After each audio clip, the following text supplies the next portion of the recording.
گوجری زبان میں اپڈیٹ سنیے۔ بھارتی غاصب حکومت اپنے زیر تسلط جموں کشمیر میں سارا بین الاقوامی قوانین اور کنونشنز کی مسلسل خلاف ورزی کر رہی ہے۔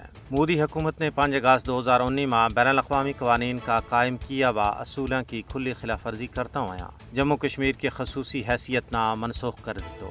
اس طرح بھارت نے کشمیریوں نہ تمام بنیادی حقوق تو محروم کر کے بین الاقوامی قوانین نہ پیراں چت دیتو ہے۔ ہندوستان اپنے زیر تسلط جموں کشمیر میں آبادیاتی تبدیلی آن کے بین الاقوامی قوانین کی کھلی خلاف ورزی کر رہے ہوئے ہیں۔ کشمیریوں نے ان کا عالمی طور پر تسلیم شدہ حق خود ارادیت کا استعمال تو روکے جا رہے ہیں۔ حالانکہ قانونی طور پر بھارت اس چیز کو پابند ہے کہ وہ کشمیریوں نے ان کو حق خود ارادیت فراہم کرے۔ بھارت اپنے زیر تسلط جموں کشمیر میں نسل کشی، انسانیت کے خلاف جرائم اور بین الاقوامی قوانین کے مطابق جنگی جرائم کو مرتکب ہو رہے ہوئے اس کے خلاف عالمی عدالتی انصاف میں مقدمہ چلایا جا سکے یا اقوام متحدہ کی ذمہ داری بنے کہ وہ جموں کشمیر کا حوالہ نال اپنی پاس شدہ قراردادوں پر عمل درآمد کراوے۔ بھارت کشمیریوں پر بے پناہ مظالم کر کے انہوں نے خوف زدہ کرنا چاہے تاکہ وہ اپنا بنیادی اور پیدائشی حق کے خود ارادیت تو دستبردار ہو جائیں۔ لیکن یہ بھارت کا حکمرانہ کی پول ہے۔ وہ لوگ جنہوں نے اپنا حق واسطے 96,000 تو زیادہ لخت جگر قربان کرایا،